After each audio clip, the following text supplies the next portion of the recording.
Abuja. Ordinary Wednesday. 15 insulin vials. 40 minutes left. One dying man. Then the address disappears. A black Lexus. Door open. Cooler glowing. She runs and everything changes. Subscribe now. The next seconds will shock you. She did not knock. She did not ask. She opened the back door of the man's car, unzipped the portable cooler sitting on his seat, nestled her medication vials between his drinks, zipped it back up, and straightened. Then she looked up. The man had turned around mid-sentence. He was still on the phone. He was staring at her with the specific expression of someone who has just watched something happen that their brain cannot immediately categorize. Not anger, not alarm, just a profound and suspended incomprehension. He was tall, lean in the way of someone who moved with purpose rather than exercise. Dark suit, no tie, the top button of his shirt undone. Face like architecture, precise angles, a strong jaw, eyes the color of deep water and currently fixed on her with an intensity that made the entire market noise seem very far away. "I need to borrow your cooler for 20 minutes, Zara said, in the same matter-of-fact tone she used for explaining difficult diagnoses. "I have insulin that is about to expire and a patient who will go into crisis if I do not deliver it cold. I will stand right here with your car. I am not stealing anything. I am a nurse." She held up her lanyard. "My name is Zara Musa. You can photograph my ID." Silence. The man on the phone said something in Korean. The man staring at Zara said, without moving, "I'll call you back." He hung up. He looked at the cooler. Then at her. Then at the lanyard. Then back at her. 20 minutes, he said. His English was precise, Korean underneath, something clipped and British layered over it, something harder underneath both. 15 if traffic is kind, Zara said. "Get in," he said. "I'll drive you." She should have said no. She said yes. Mr. Emeka's blood sugar was 22.4, and she had made a promise. His name was Park Jae-won. He offered it the same way he offered to drive her, flatly, without performance, as if courtesy were a language he had learned but did not enjoy performing. She gave him the address. He entered it without comment. His car smelled like cedar and something metallic she could not identify. There was a second phone in the center console, no case, no scratches, the kind that gets replaced very frequently. On the back seat, next to the cooler now carrying her medication, was a leather document folder and a small black firearm in a holster that she was absolutely not supposed to have seen but had. She looked away. He had not missed her looking. She had not missed him not missing it. They drove in the specific silence of two people who have made an unspoken agreement not to ask certain questions. "You do this often," he said after 3 minutes. "Put your medication in strangers' cars." "Only when the alternative is a patient dying," Zara said. "You? Do you often offer rides to women who break into your cooler?" Something moved at the corner of his mouth. Not quite a smile, the ghost of one, brief and involuntary. "First time," he said. They arrived at Mr. Emeka's gate in 11 minutes. Zara was out of the car before it fully stopped, cooler in hand, already calling out as she unlatched the gate. She did what she came to do, checked blood sugar, drew insulin, talked Mr. Emeka down from the edge of crisis with the focused calm of someone who had done this 100 times. Before she remembered that she had a stranger's cooler and the stranger was still outside. 23 minutes later, she came back through the gate. He was still there, leaning against the car, waiting with the patience of a man who was not accustomed to waiting for anyone and had decided, for reasons he had not yet examined, to do it anyway. "He's stable," Zara said, holding out the cooler. "Thank you. You may have just saved his life." Jae-won took the cooler. He looked at her in the late afternoon light, her uniform, the weight of the day sitting in her shoulders, the way she was already checking her phone for the next address. "How many more?" he said. "Today? 3. She looked up. "Why? How do you keep it cold for the others?" She held up the broken bag. He looked at it. She watched him make a decision. "I have 4 hours," he said. "I'll drive you." It was the strangest afternoon of Park Jae-won's adult life, and he had once negotiated a peace deal between 2 rival syndicates in a Bangkok hotel bathroom. He drove her to 3 more patients. He waited outside each house while she went in. He held the cooler. He did not ask questions.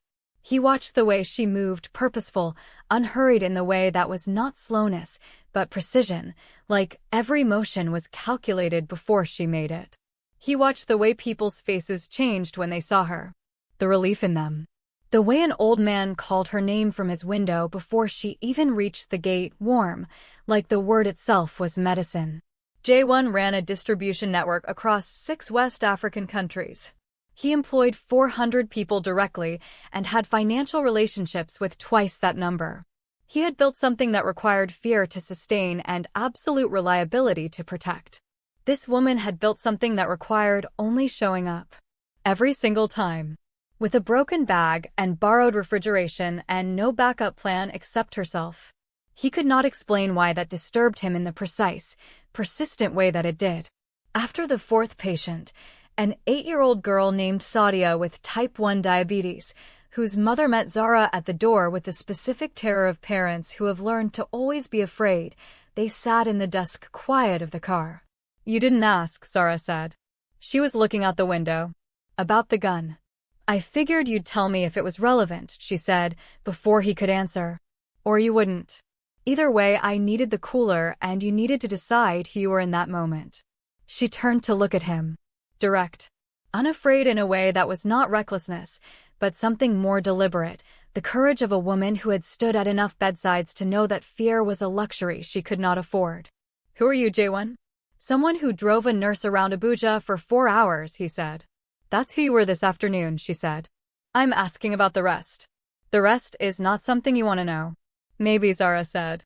"Or maybe you've already decided what I can handle." She opened the car door. Stepped out. Looked back in. "Thank you. For today." A pause. "I hope the rest of you is worth as much as the part one saw." She walked away. He watched her go until she disappeared around a corner. Then he sat alone in the car, in the dark, with a cooler that smelled faintly of medication, trying to remember the last time someone had left him with something to think about rather than something to fear. The funding for Zara's outreach program was pulled on a Tuesday. Not reduced. Not reviewed. Completely pulled. Without warning. Her NGO director called her into the office with the expression of a man delivering a eulogy and explained that their primary donor, a Korean pharmaceutical logistics company called ParkGen Group, had withdrawn its partnership, citing a strategic realignment of regional priorities. Effective immediately. Which meant the medication stopped. The transport budget stopped. The salary for Zara and her 2 colleagues stopped. 47 patients across Garki and Maitama, who depended on her weekly visits, would now have nobody. Zara sat in her car outside the office for a long time. Then she looked at ParkGen Group. The name of the West Africa regional director was Park Jae-won. She stared at that name for a full minute. Then she got out of her car, hailed a Kiki, and went to find him. ParkGen Group's Abuja offices were on the 14th floor of a tower in the cadastral zone. The receptionist told her she needed an appointment. She said she would wait. She sat in the glass lobby for 2 hours in her nurse's uniform, broken cold chain bag in her lap, and when the receptionist told her for the 3rd time that Mr. Park was unavailable, she looked directly into the security camera in the corner of the room, unhurried, unwavering, and said clearly, "Tell him the nurse from Garki Market is here. Tell him I still have his business card." 5 minutes later, his assistant appeared. His office was floor-to-ceiling glass overlooking the city. He was standing when she walked in, jacket off, sleeves rolled, the same precise energy she remembered from the market contained, watchful, impossible to read. Whatever surprise he felt at seeing her, he had already put it somewhere she could not reach. "You pulled our funding," she said. No preamble. She was too angry for preamble. ParkGen made a business decision. 47 patients, she said. Not a portfolio. Not a line item. 47 real people. The 8-year-old girl you waited outside for, her mother cannot afford the hospital bill. Mr. Emeka, whose blood sugar almost killed him the day we met, cannot reach a clinic without transport that costs more than his pension. These are the people your strategic realignment just abandoned. She placed the broken cold chain bag on his desk. You held this cooler. You sat in that car. You know exactly who these people are. So don't give me a business decision. Silence. He was looking at the bag on his desk. The withdrawal wasn't my decision alone, he said, and something shifted in his voice, not an excuse, more like a confession delivered without the comfort of apology. There are people above me in this structure whose interests conflict with the visibility this partnership creates. I cannot always control what the company does, even when I disagree with it. Then what can you control? She asked. He looked at her for a long time. Sit down, he said. Please. It was the please that made her stay. What Jae-won told her that afternoon, carefully, with the measured disclosure of someone weighing every word, was this. ParkGen Group was a legitimate pharmaceutical logistics company. It was also the clean surface of a much older, less legitimate operation that had followed his family out of Busan and into 4 continents over 30 years. He had not chosen to inherit it. He had chosen to stay because the alternative was watching someone without his restraint take his place, and that outcome was worse. So you run it to protect people from whoever would run it worse, Zara said. Something like that. That is the oldest justification in the world for staying in a bad thing, she said. Every man who has ever stayed in a bad thing has said some version of that sentence. I know, he said. Quietly. Without argument. I know. The honesty of it, the complete absence of self-defense, caught her off guard in a way that the expensive office and the alarming gun had not. What I can do, he said, is personally fund your program. Separate from ParkGen, separate from anything corporate. Direct personal funding, enough for medications, transport, 2 more nurses if you need them, for the next 2 years while I work on a more permanent solution. No conditions. No access to your patient records. No involvement in your operations. Clean money, I will show you the source and you can verify it yourself. Why? Zara asked. Because I held the cooler, he said. And I know what is inside it. She stared at him for a long time. If I ever find out the money is dirty in a way that connects back to my patients, she said, I will report everything you just told me. Every single word. I know, he said. I am counting on that. You are counting on me threatening you? I am counting on you holding me accountable, he said. It is not the same thing. I do not have many people who will do that. He brought her dinner once, jollof rice and pepper soup from a spot in was that he had clearly asked someone for a recommendation on, because men like him did not know pepper soup spots in was on their own. She took it and ate it on the bonnet of his car and told him about growing up in Kano with a grandmother who had been a traditional birth attendant, who had taught her that the body was a form of prayer, and that healing it was holy work regardless of what anyone paid you. He told her about growing up in Busan watching his father be 2 different men, warm and present at the dinner table, then gone into a version of himself that never fully came back. About inheriting that doubling. About spending 36 years trying to close the distance between the man he was in clean rooms and the man the world required him to be in darker ones. Do you think it closes? She asked. That gap. I didn't, he said. Until recently. He was looking at her when he said it. He did not look away. Neither did she. That was the moment she stopped pretending she was not falling. The call came at 2 a.m. on a Friday. It was not Jae-won calling. It was a woman she did not recognize, speaking fast in a mix of Yoruba and English, saying that a man was badly hurt at an address in was 2 and that Nurse Zara's number had been given as an emergency contact by Park Jae-won. She was dressed and in a taxi in 4 minutes. The address was a safe house. She understood that the moment she walked in the stripped walls, the absence of anything personal, the 3 men near the doors who clocked her arrival the way people do when they have been trained to clock everyone. Jae-won was on a cot in the back room, a deep gash from his left temple to his jaw, a wound in his arm wrapped in a shirt, conscious, but pale in the way that meant he had been losing blood for longer than he had admitted to anyone. She did not say a word. She opened her bag and she worked. While she worked, she learned in fragments what had happened. A rival operation, one of the networks that Jae-won's restructuring had been quietly dismantling for 18 months, had decided to send a message. They had come for him specifically. Everything he had been building away from the darkness, everything he had been redirecting towards something cleaner, had been noticed. They were reading it as weakness. They were wrong about the weakness. They were not wrong about the threat. They know about the clinic, one of his men said from the doorway. Not to Zara.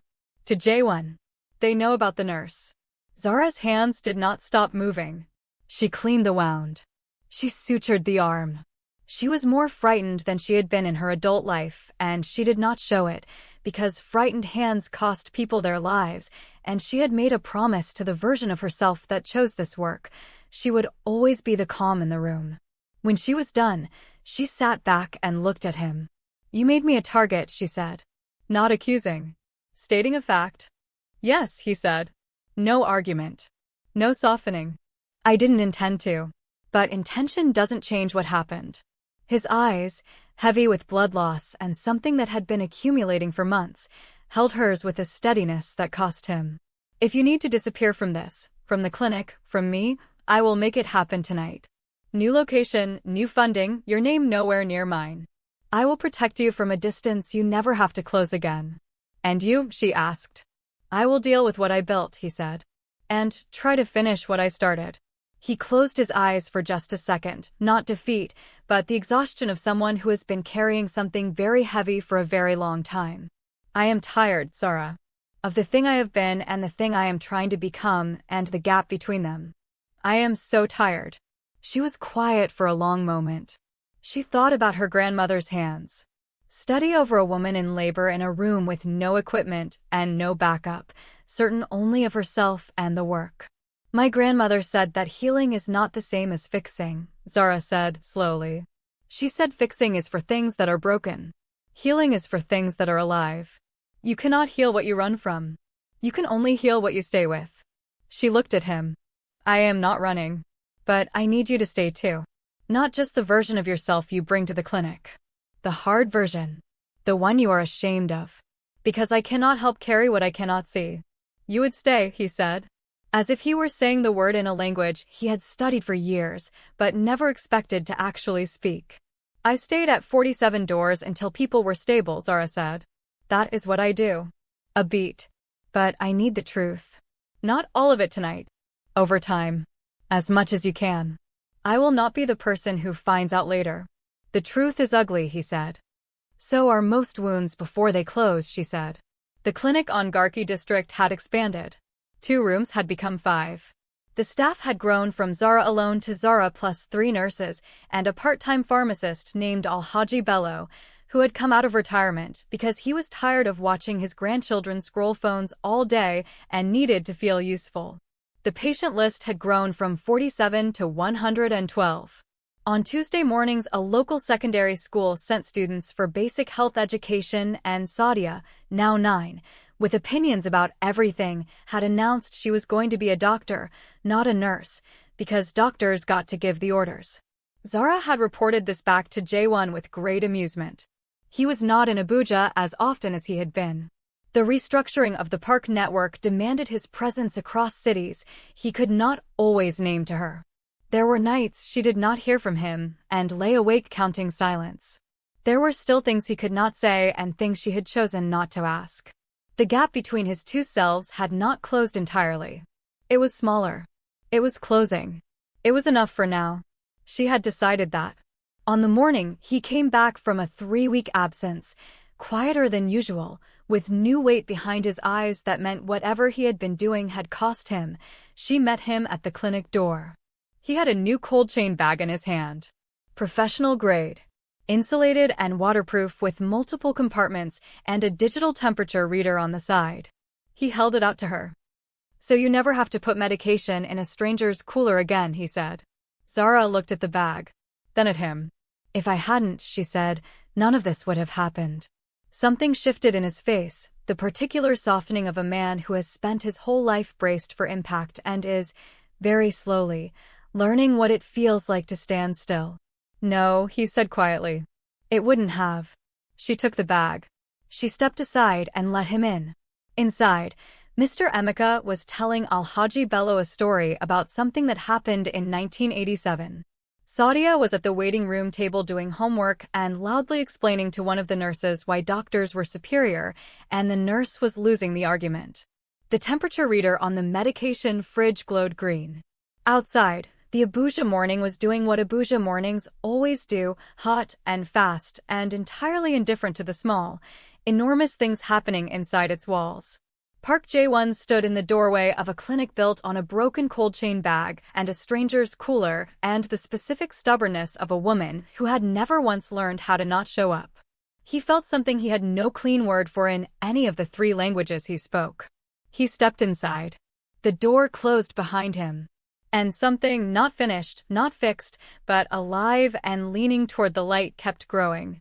If this story reached something real in you, share it with one person who needs to believe that showing up matters. That doing good in invisible places matters. That the right person will see it. Follow for the next Afro-Korean story. They are all waiting for you. Save this post. Come back to it on the day the work feels thankless. That is exactly what it was written for.